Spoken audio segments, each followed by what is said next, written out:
Tapi kalau di quantify dalam angka di Jakarta, ketika lo mau menikah, dua orang bersatu, lo harus gajinya berapa? Penghasilannya ya, in Penghasilannya. total ya, 16 juta tadi itu. 16 juta tadi untuk satu pasang orangnya.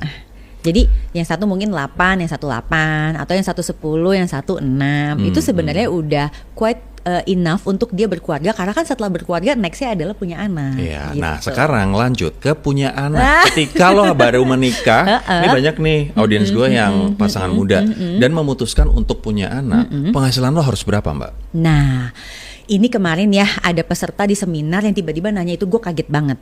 Karena itu tempat tuh sebenarnya penghasilannya tuh agak lumayan. Gue rada kaget karena wah, orang ini kok bisa ya nanya begitu. Artinya dia tuh bener-bener gak mau punya anak tuh kalau belum siap finansial. Betul. Akhirnya aku share. Pertama, kamu mesti punya penghasilan yang stabil. Oke? Nah, penghasilan yang stabil ini itu yang minimal tadi itu tuh harus ada di angka kalau bisa 16 per bulan. Kalau memang dia kepingin hidupnya nih bisa dibilang kelas menengah lah ya. 16 juta untuk satu keluarga ya?